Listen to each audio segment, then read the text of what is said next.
नमस्कार दोस्तों, साहित्यिक कहानियों के इस चैनल कहानियां जिंदगी की पर मैं शैली सुना रही हूँ श्री नरेंद्र कोहली जी द्वारा रचित उपन्यास वसुदेव का 53वां अध्याय।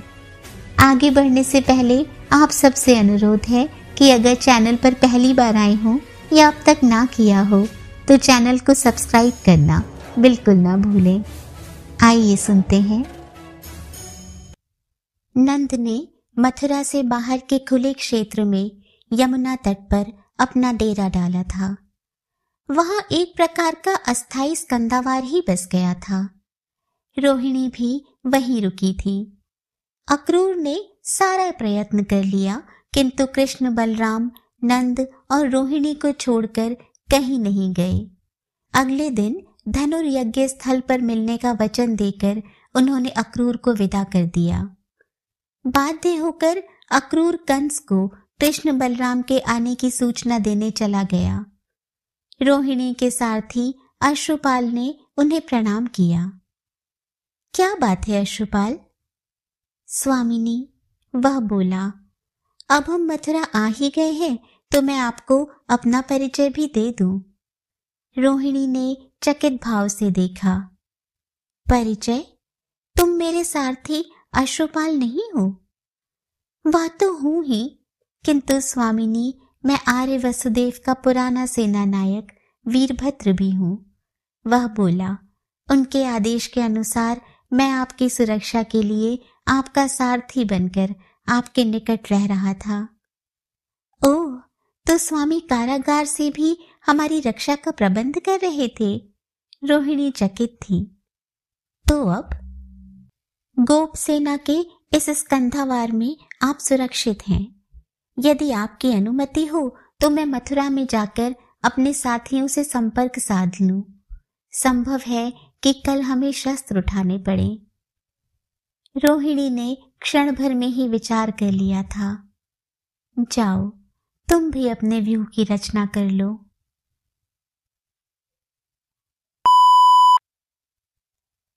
अगले दिन तीसरे प्रहर में कृष्ण और बलराम अपने मित्रों के साथ डेरे से निकले। आओ सखा, उस दुष्ट कंस की नगरी देखाएं। बलराम ने रुककर कृष्ण की ओर देखा। मथुरा क्या कंस के बाप की है? मथुरा हमारी है, हमारी जन्मभूमि है, हमारी मातृभूमि है। कृष्ण हंस पड़े। दाऊ, सोच समझकर। क्या हुआ? दाऊ, मथुरा सचमुच ही कंस के बाप की नगरी है, हमारे नाना महाराज उग्रसेन की। बलराम भौचक से खड़े रह गए। फिर बोले, फिर तो और भी आवश्यक है कि हम मथुरा पर राक्षसों के आधिपत्य का विरोध करें। पहले नगर की शोभा तो देख ले। कृष्ण निशंक होकर चले जा रहे थे।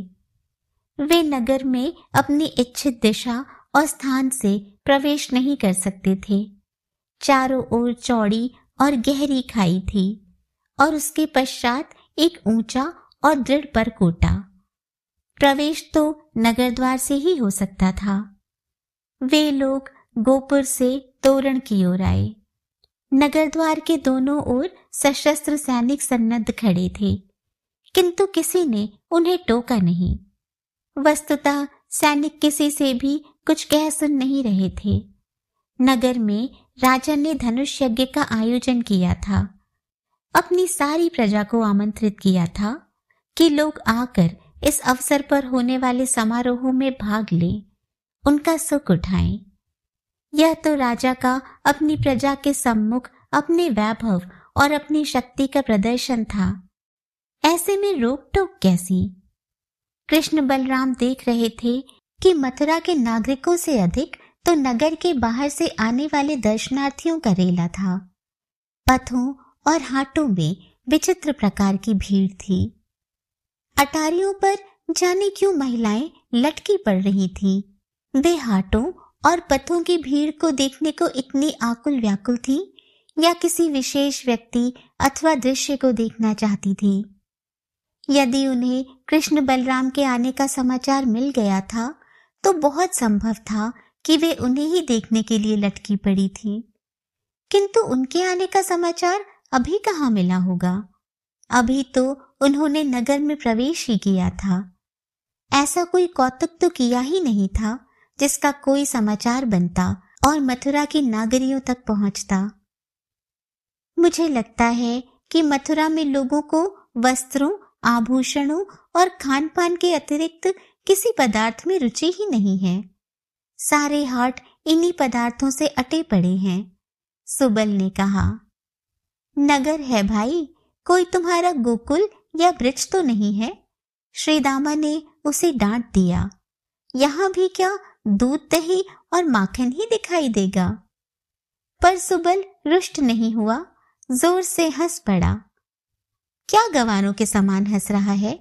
श्रीदामा और भी रुष्ट हो गया। जो कुछ तुम कह रहे हो श्रीदामा, वे भी तो खाद्य पदार्थ ही हैं, कृष्ण ने कहा। और वह सब हम जैसे लोग अपने अपने ब्रज से भेजते हैं मथुरा वालों को। कभी कभी तो हमारी गोपियां स्वयं ही आ जाती हैं दही माखन बेचने, तेजस्वी ने कहा। सामने एक रजक की दुकान है। बलराम एक विशिष्ट दिशा में देख रहे थे। पर हम तो धुले हुए कपड़े ही पहनकर आए हैं दाऊ, अंश ने कहा। हमें रजक का क्या करना? मेरा विचार है वह रंगाई का काम भी करता है, रंगकार भी है वह, कृष्ण ने कहा। चलो हम उससे अपने प्रिय रंगों के कुछ वस्त्र ही ले लें। वे आकर दुकान पर शांति से खड़े हो गए। रंगकार रजक ने देखा किशोरों का एक पूरा दल आकर खड़ा हो गया है। ग्रामीण से लग रहे थे। आ गए होंगे आसपास के किसी ग्राम से कौतुक देखने। इनके ग्रामों में खेल तमाशे भी गंवारों जैसे ही होते हैं।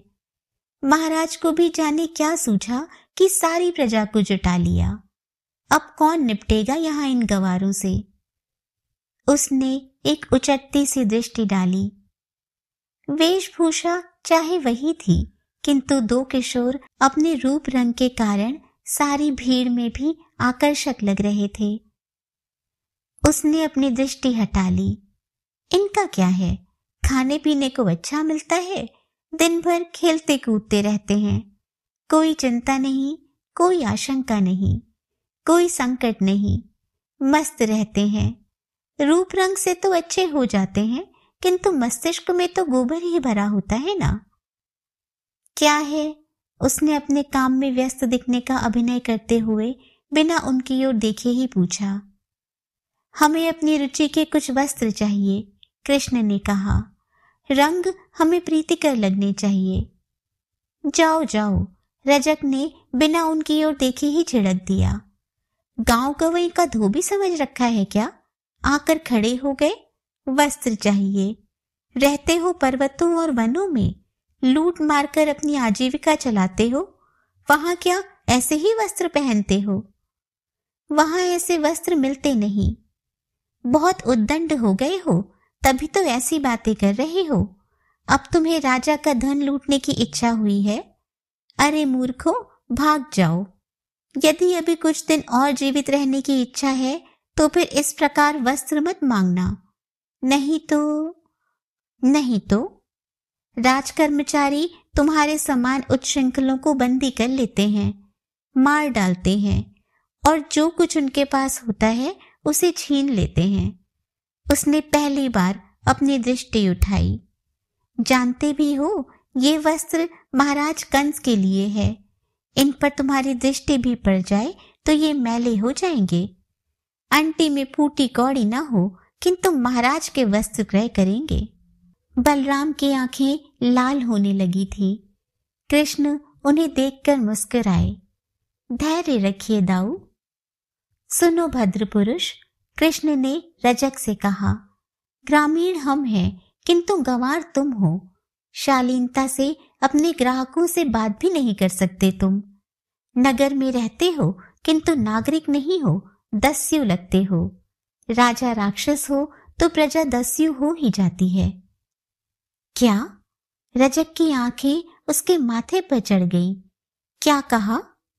वही जो तुमने सुना, कृष्ण बोले।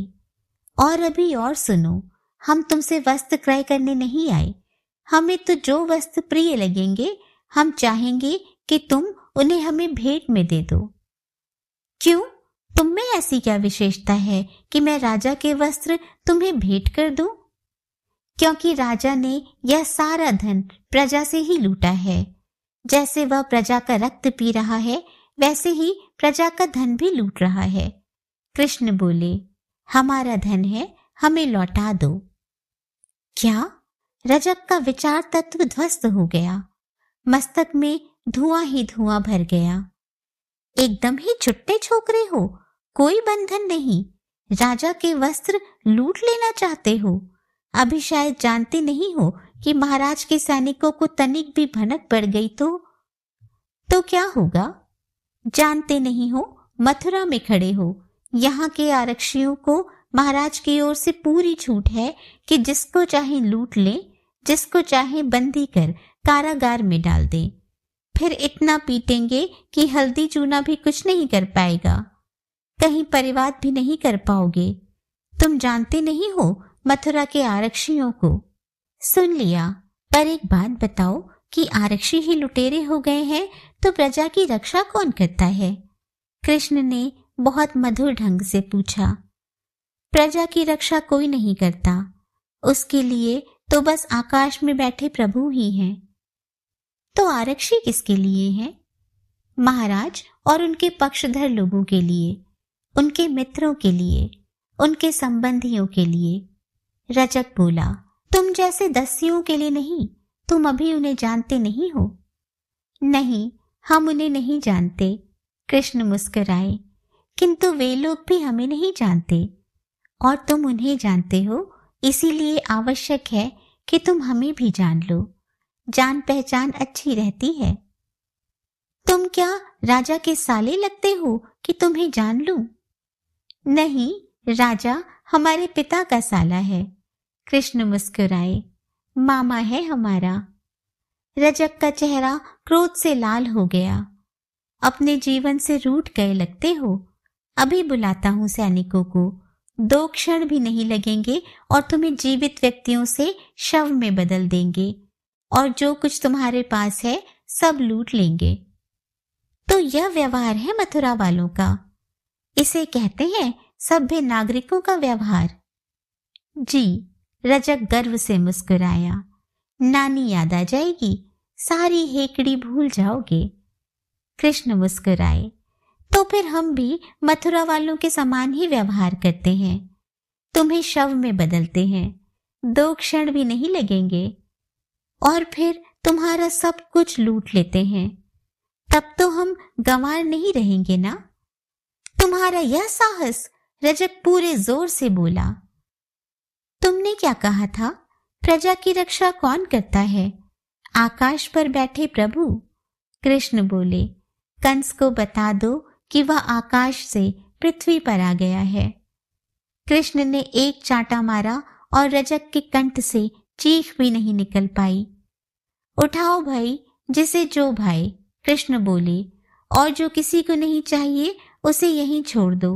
मथुरा में भी कुछ निर्धन लोग होंगे, उन्हें भी तो पहनने के लिए कुछ चाहिए। नगर के बीचों बीच बना वह उपवन बड़ा आकर्षक लग रहा था। कृष्ण ठहर गए। निकट से जाते हुए एक व्यक्ति को संकेत से रोका और पूछा, क्यों भाई, यह उपवन किसका है? उस व्यक्ति ने कृष्ण को देखा। लगा वह कुछ प्रभावित भी हुआ, किंतु वह बहुत व्यस्त था, अधिक समय नहीं था उसके पास। बोला, सुदामा माली का उपवन है, पुष्प और पुष्पों की मालाएं बेचता है। कुछ महंगी अवश्य है, किंतु राजप्रासाद तक पहुंच है, मालाओं की भी और माली की भी। उपवन में यह भवन भी उसी का है। जब उपवन उसका है तो भवन तुम्हारा होगा क्या? उस व्यक्ति ने जैसे भागने की जल्दी में कहा। छोटा मोटा व्यक्ति नहीं है, पुष्पों का बड़ा व्यवसायी है, संपन्न है। व्यक्ति चला गया। क्यों दाऊ, करनी है वाटिका परिक्रमा? चलो श्रीदामा, देखते हैं कि यह तुम्हारा नाम राशि कौन है और कैसा है। कृष्ण ने आगे बढ़कर कपाट की सांकल बजा दी। आ रहा हूं भाई। सुदामा ने स्वयं कपाट खोले। कृष्ण बलराम को देखा तो उसकी टकटकी बंद गई। ये ही होंगे, उसने अपने आप से कहा। और कौन इतना सुंदर हो सकता है? वह बहिर्मुखी हुआ और अत्यंत शालीन ढंग से पूछा, कौन है आर्य आप? गोप है, या फिर गोपाल कह लो। कृष्ण बोले, वृंदावन के नंद बाबा के साथ कंस की नगरी देखने आए हैं। वह उन्हें देखता ही रह गया और फिर जैसे स्वयं ही उसके हाथ जुड़ गए। उसकी सारी वृत्तियां एकाग्र हो गईं और ध्यान की सी अवस्था में अपने नेत्र कृष्ण के मुखड़े पर टांगे वह नीचे बैठता गया। उसने कृष्ण के चरणों का स्पर्श किया। कदाचित वह अपना माथा उनके चरणों पर रखने जा रहा था कि कृष्ण ने उसे अपनी भुजाओं में उठा लिया। यह क्या कर रहे हो भाई? नारायण का स्वरूप है आपका, वह बोला। आप वही हैं जिसकी प्रतीक्षा हम वर्षों से कर रहे हैं। हमारे तारणहार आर्य वसुदेव और देवी देवकी ने अपने हृदय और अपनी संतानों का जो रक्त बहाया था, उससे महाविष्णु भी विचलित हो उठे। नहीं बैठे रह सके अपने बैकुंठ में, नहीं सोए रह सके शेषनाग की शैया पर। आना पड़ा उन्हें। क्या कह रहे हो सुदामा?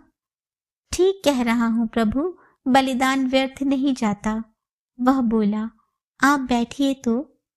उसने कृष्ण, बलराम तथा उनके मित्रों को आदर और आग्रह से बिठाया। उनके चरण धोए, उनके हाथ धुलाए और फिर पुष्पहारों, पान, चंदन आदि सामग्री से उनकी विधिवत पूजा की। प्रभु, आप दोनों के आगमन से मेरा जन्म सफल हो गया, मेरा कुल पवित्र हो गया। आज मैं पितर, ऋषि और देवताओं के ऋण से उऋण हो गया। आप संसार के अभ्युदय, उन्नति और निश्रेयस मोक्ष के लिए ही नहीं, इस पृथ्वी पर अपने ज्ञान, बल आदि अंशों के साथ अवतीर्ण हुए हैं। उसने इन दोनों को अत्यधिक सुंदर पुष्पों के हार पहनाए। हमें तो बताया गया था कि तुम एक माली हो, किंतु बोली तो तुम संतों की बोल रहे हो सुदामा। संत नहीं हूं प्रभु, मैं आपका दास हूं। तुम किसी भ्रम में तो नहीं हो भाई, मैं तो नंद मेहर का पुत्र हूं, गोप हूं, वृंदावन से आया हूं, और तुम मुझे क्या से क्या बना रहे हो? कृष्ण हंस पड़े। सोच समझ लो, बाद में कहीं पछताना ना पड़े। पछताए तो वह जो द्वार पर आए अपने प्रभु को ना पहचाने। मुझे क्यों पछताना पड़ेगा? क्योंकि हम कंस की मथुरा को ध्वस्त करने की योजना बना रहे हैं। आप दोनों आज्ञा कीजिए कि मैं आपकी क्या सेवा करूं। उस नगरी को ध्वस्त करने के लिए जिसमें तुम रहते हो, जिसमें तुम्हारा व्यवसाय है, जिससे तुम्हारी आजीविका चलती है। अपनी मातृभूमि को क्यों ध्वस्त करूंगा प्रभु, वह बोला। और आप भी उसकी हानि क्यों करेंगे जिसमें आपके पिता का प्रासाद है? तो फिर तुम मेरी सेवा कैसे करोगे? आप कंस की मथुरा ध्वस्त करने आए हैं प्रभु, वसुदेव की मथुरा नहीं। उस कार्य में आपकी कोई सेवा कर सकूं। किंतु तुम मेरी सेवा करना ही क्यों चाहते हो? जीव पर आपका यह बहुत बड़ा अनुग्रह है। आपकी कृपा का प्रसाद है कि आप उसे आज्ञा देकर किसी कार्य में नियुक्त करते हैं, पर जीव तो इसे बोझ मानता है। अभागा है जो आपके दिए कार्य को बोझ मानता है। उसने हाथ जोड़ दिए। प्रभु, काम तो वही है जो आप करवाते हैं, शेष तो बेगार है, गधे और बैल का जीवन है, दंड है। आप आज्ञा करें प्रभु। तुम ऐसा क्यों मानते हो सुदामा? क्योंकि आप ही समस्त प्राणियों की आत्मा है। तो फिर कंस की आत्मा भी मैं ही हूं। आप ही हैं प्रभु। तो फिर मैंने ही अपने भाइयों को क्यों मारा? यह तो जीवात्मा का अज्ञान है प्रभु, उसी से अहंकार उपजा। हत्याएं तो उस अहंकार ने की। अब आप उस अहंकार का नाश करने ही तो आए हैं। आपका अंश आत्मा तो अनासक्त और निर्लिप्त है, वह किसी की हत्या कहाँ करता है। तुम तो बहुत ज्ञानी हो सुदामा। नहीं प्रभु, मैं तो केवल आपका भक्त हूँ। मुझे वर दीजिए कि आपके चरणों में सर्व सुख रूप मेरी अविचल भक्ति बनी रहे। आपके भक्तों से मेरा सौहार्द, मैत्री का संबंध हो और समस्त प्राणियों के प्रति अहैतुक दया का भाव बना रहे। कृष्ण ने उसके वचनों की स्वीकृति रूप अपना हाथ उठा दिया। यह तो मैंने उसी दिन दे दिया था सुदामा, जिस दिन वीरभद्र से ज्ञात हुआ था कि मथुरा का एक माली सुदामा अपने प्राणों पर सारे संकट झेलकर आर्य वसुदेव के कार्य के लिए हर प्रकार की सहायता कर रहा है। सुदामा के हाथ जुड़े रहे, मुख से एक शब्द भी नहीं निकला। वे लोग बाहर निकल आए। कृष्ण के मित्र जैसे किसी सम्मोहन में अपने अधर सिए और अपने पैर घसीटते हुए उनके पीछे पीछे चले आए। बाहर निकलते ही बोले, तुमने हमें यह सब क्यों नहीं बताया कान्हा? तुम्हें बताने के लिए ही तो मथुरा घुमा रहा हूं। कृष्ण हंस रहे थे।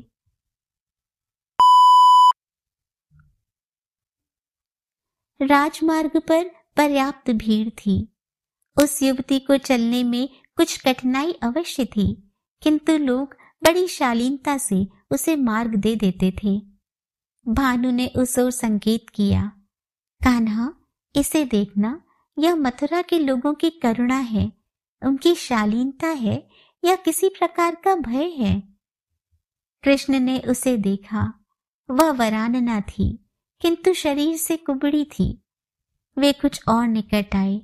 युवती के हाथ में चंदन लेप का पात्र था। कृष्ण उसके सम्मुख खड़े हो गए। उसने झुककर, मुख उठाकर अपना मार्ग छेकने वाले को देखा। उसे लगा उसके सहस्रों जन्मों के संचित पुण्यों के परिणाम स्वरूप यह ईश्वरीय रूप उसके सामने आ खड़ा हुआ था।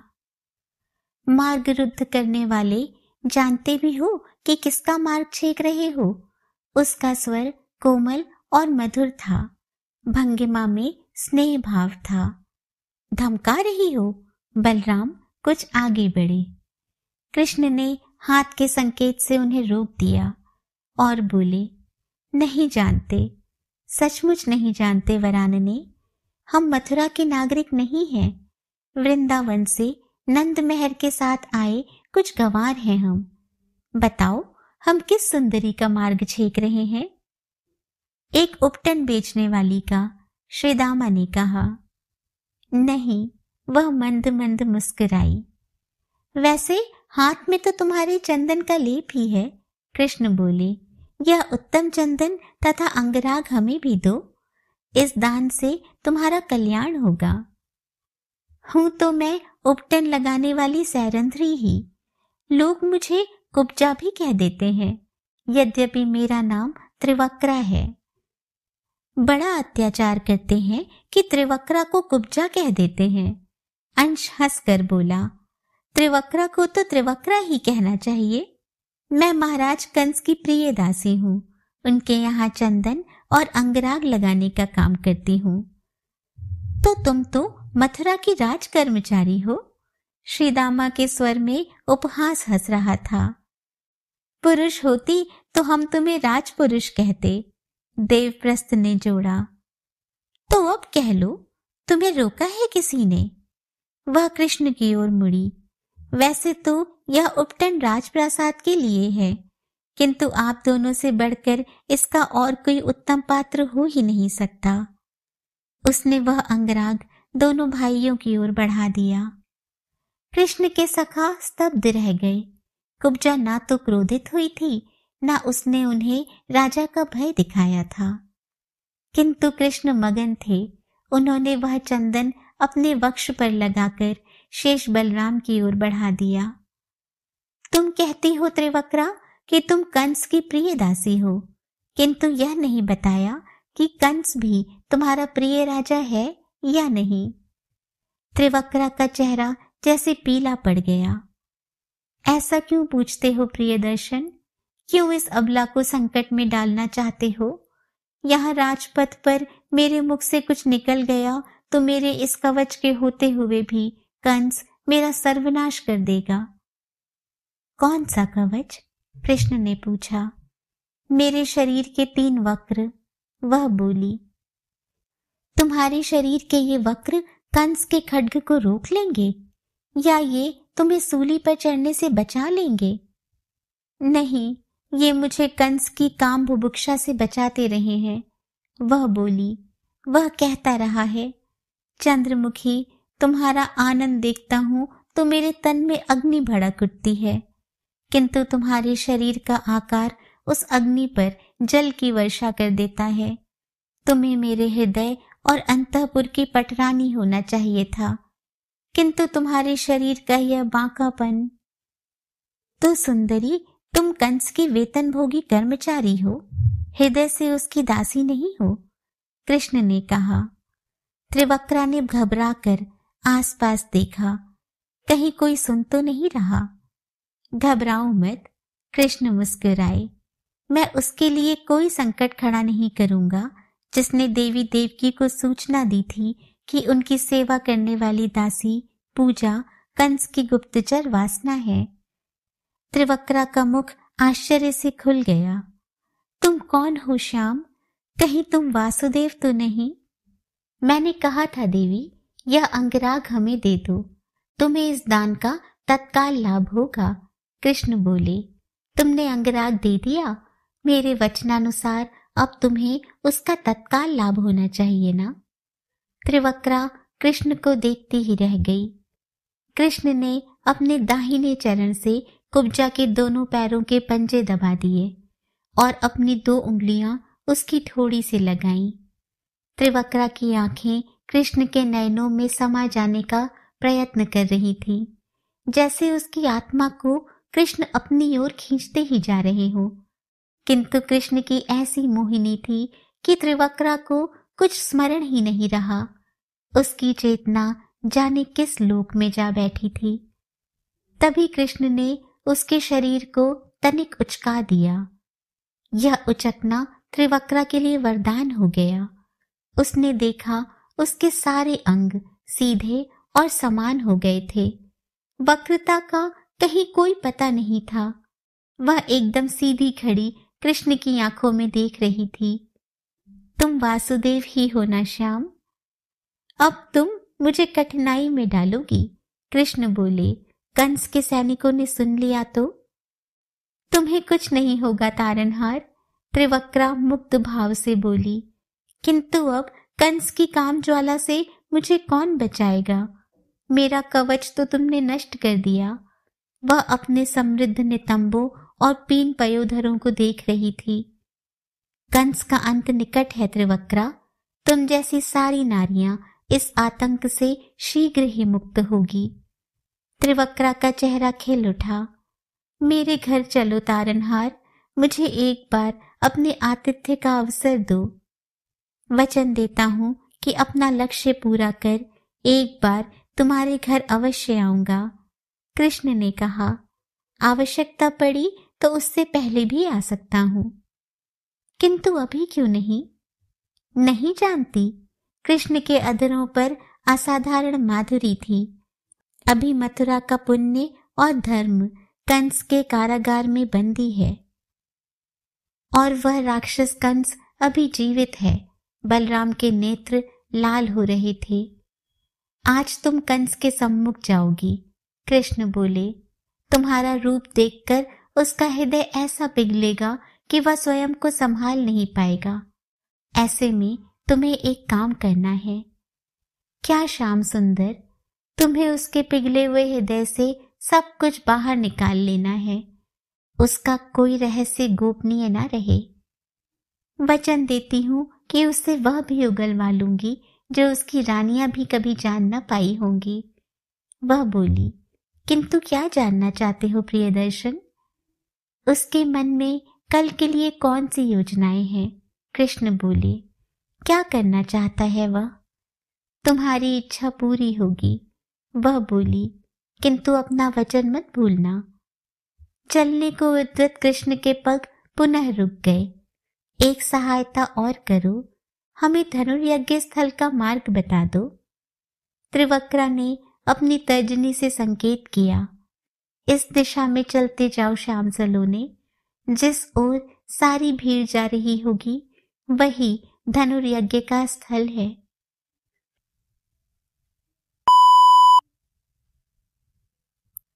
वहां इंद्रधनुष के समान एक अद्भुत धनुष था।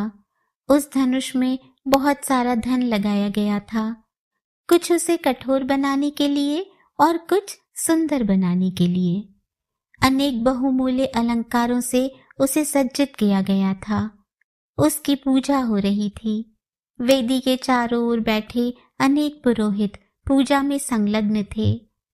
सैनिक व्यवस्था सजग और सावधान थी। सैनिक अपने शस्त्र लिए सन्नद्ध खड़े थे। कृष्ण धनुष की ओर बढ़े। रक्षक उन्हें रोकते ही रह गए।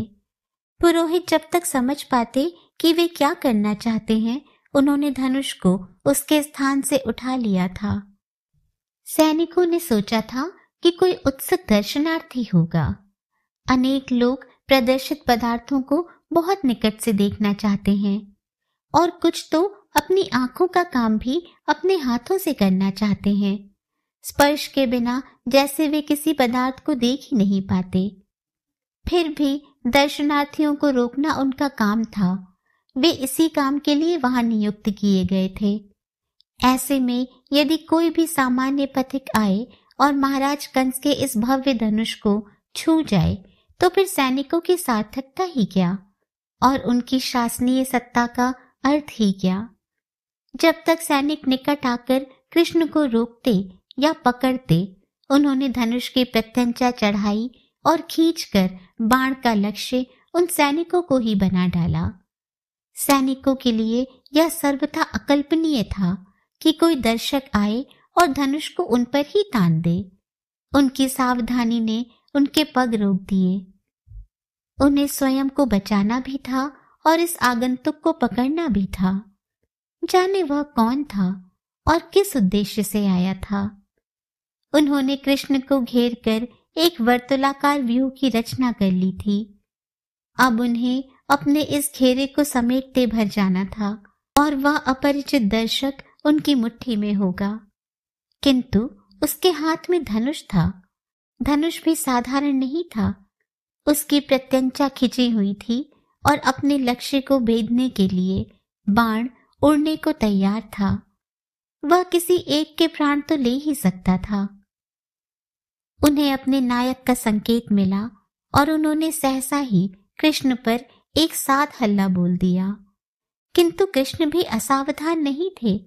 वे अकेले ही उन सब के साथ एक साथ ही लड़ रहे थे। कुछ ही क्षणों में उनके साथी भी सहायता के लिए आ गए थे। उनकी लाठियां सैनिकों के शस्त्रों पर भारी पड़ रही थी। सैनिकों के खड्ग छोटे थे और गोपालों के लट्ठ बड़े थे। वे लोग अपनी लाठियों से उनकी ऐसी पिटाई कर रहे थे जैसे सैनिक निशस्त्र हो और उन गवारों के हाथ में अलौकिक लौह दंड हो। सैनिक स्वयं को संतुलित कर अपनी और अपने साथियों की रक्षा कर रहे थे। आखिर एक अलंकित धनुष के लिए वे अपने प्राण तो नहीं दे सकते थे। और उतने में ही कृष्ण ने उन सब के सामने कोदंड को मध्य से तोड़कर उसके इस प्रकार दो खंड कर दिए जैसे कोई मतवाला हाथी ईख को तोड़ डालता है। धनुष के टूटने से जोर का शब्द हुआ। जाने उसमें ऐसा क्या था कि दसों दिशाओं में एक प्रकार का प्रबल हिल्लोल उठा। आरक्षी दल में ऐसा झंझावात उठा जैसे मथुरा के भवन डोल उठे हों, जैसे कोई भूडोल आया हो।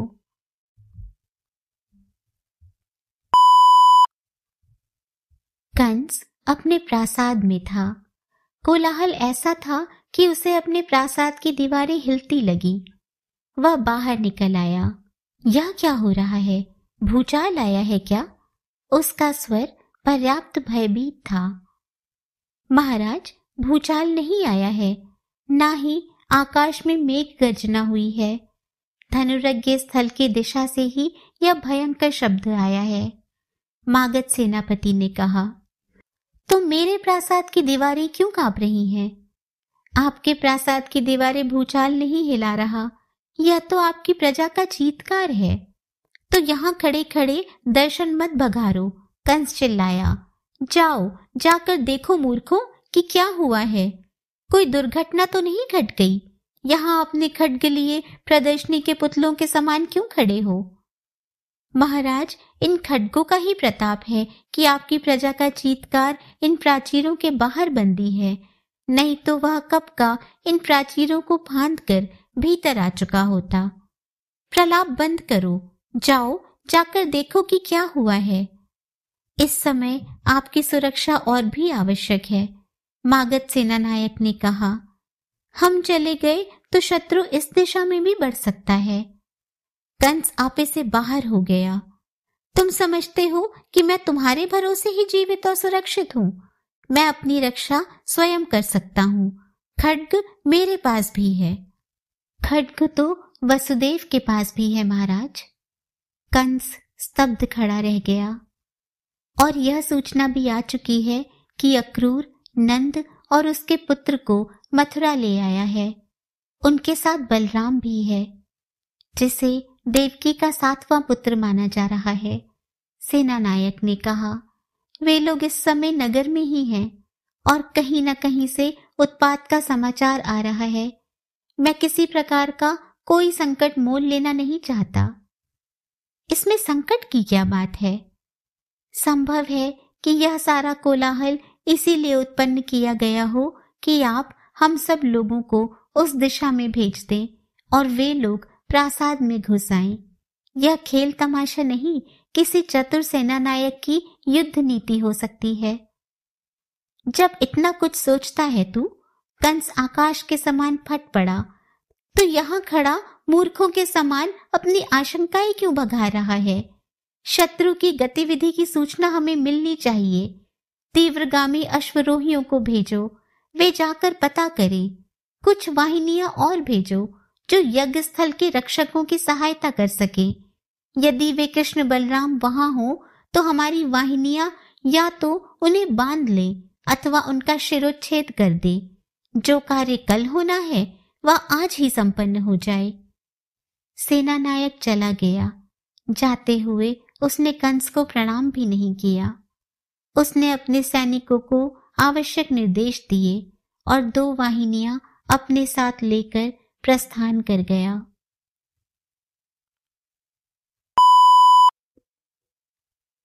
यज्ञ स्थल पर पहले से ही घमासान मचा हुआ था। उस टूटे हुए धनुष के खंडों को लेकर कृष्ण और बलराम रक्षकों से भिड़े हुए थे। उनके सखा अपनी लाठियों से ही सैनिकों की कृपाणों का सामना कर रहे थे। यज्ञ स्थल के रक्षक थे कि जैसे युद्ध का अभिनय मात्र कर रहे थे। उधर कृष्ण की भुजा उठती और इधर सैनिक अपने शस्त्रों के साथ भूमि पर पड़ा होता। कंस द्वारा भेजी गई वाहिनियां बहुत समय से पहुंची थी। यज्ञ स्थलों के रक्षकों को तो कृष्ण, बलराम और उनके सखा एक प्रकार से समाप्त कर ही चुके थे। मागध सेनानायक अपने सैनिकों के साथ उन पर टूट पड़ा। उसे मथुरा के सैनिकों पर वैसे ही कोई विश्वास नहीं था। वह तो कब से कह रहा था कि ये किस प्रकार के सैनिक थे जो लड़ते कम और गिरते अधिक थे। अब तो प्रमाण की कोई आवश्यकता नहीं रह गई थी। 5-7 निहत्थे अखाड़ेबाज छोरों से पिटकर वे अपमानजनक मृत्यु प्राप्त कर चुके थे। सेनानायक ने संकेत किया। उसकी वाहिनियों ने कृष्ण, बलराम तथा उनके सखाओं को घेर लिया। उन्होंने एक साथ आक्रमण किया। नायक की भवें सिकुड़कर एक हो गईं। जाने कैसे वे सारे के सारे उनके वृत्त से बाहर थे और उसके अपने सैनिक ही अपने खड्गों सहित एक दूसरे पर गिर पड़ रहे थे। इस समय उनका सारा प्रयत्न यही था कि वे किसी प्रकार अपने ही खड्ग से अपने सहयोगी को आहत न करें। और जिस समय वे अपने खड्गों से अपने साथियों को बचाने का प्रयत्न कर रहे थे, उस समय कृष्ण, बलराम और उनके सखा बाहर से उन्हें लगातार पीड़ित कर रहे थे। कृष्ण के हाथ में वे धनुष खंड अत्यंत भयंकर शस्त्र बन गए थे। कभी वे वज्र के समान प्रहार कर सैनिकों की अस्थियां भंजन कर रहे थे और कभी वे शूल बनकर उनके शरीर को काटने का कार्य कर रहे थे। कभी वे सैनिकों के खड्ग को रोकने के लिए ढाल बन जाते थे और कभी वे उनको प्रत्यंचा पर चढ़े बाण के समान दूर फेंकने का कार्य कर रहे थे। बलराम के हाथ में उनका प्रिय हलाकार शस्त्र था। मागधों के लिए यह पूर्णतः नवीन शस्त्र था। वे अभी यही समझने का प्रयत्न कर रहे थे कि उसका प्रयोग किस किस रूप में हो सकता है। नायक ने मूर्छा आने से पहले पहले देख लिया था कि उसके सारे सैनिक धराशायी हो चुके थे। यदि उनमें से कुछ जीवित भी हों और उनमें चेतना भी हो, तो भी धरती पर अचेत बन निस्पंद पड़े रहना ही उनके लिए लाभकारी था। कृष्ण और बलराम अपने मृत्यों के साथ यज्ञ मंडप के प्रधान द्वार से बाहर निकल आए और मथुरा नगर की शोभा देखने के लिए चल पड़े। हमें अपने डेरे पर अपने साथियों के पास लौट नहीं जाना चाहिए? श्री दामा ने पूछा। अब तक पर्याप्त उत्पात हो चुका है। एक बार डेरे पर पहुंच गए तो बाबा फिर इधर देखने भी नहीं देंगे, कृष्ण बोले। किंतु इतनी देर में यह सूचना कंस को मिल जाएगी और वह अपनी चतुरंगिणी सेना के साथ आ गया तो हम उनका सामना कैसे कर सकेंगे? सूचना मिल नहीं जाएगी, कृष्ण बोले। सूचना मिल चुकी है। मैं तो चाहता हूं कि मथुरा के पशु पक्षियों तक को सूचना मिल जाए कि हम मथुरा में आ गए हैं। पर तुम क्या कर रहे हो कान्हा? मथुरा को जगा रहा हूं, कृष्ण ने कहा। इस सोए ही नहीं, मृतप्राय नगर को जगा रहा हूं। यादवों के क्षत्रिय संस्कारों को कोच रहा हूं। धर्म चेतना की मूर्छा भंग कर रहा हूं। वीरता को ललकार रहा हूं। पुण्य को सूचित कर रहा हूं कि अब कोई कारागार में नहीं रहेगा। सात्विकता को पशु बल से भयभीत कर बंदी नहीं किया जा सकता। कान्हा, क्यों न हम कारागार की ओर चलें? बलराम ने कहा। हमारे माता पिता वहां बंदी हैं। एक रात और दाऊ, कृष्ण बोले। कल कंस का वध कर ही हम कारागार की दीवारें तोड़ेंगे। बलराम सहज ही मान गए।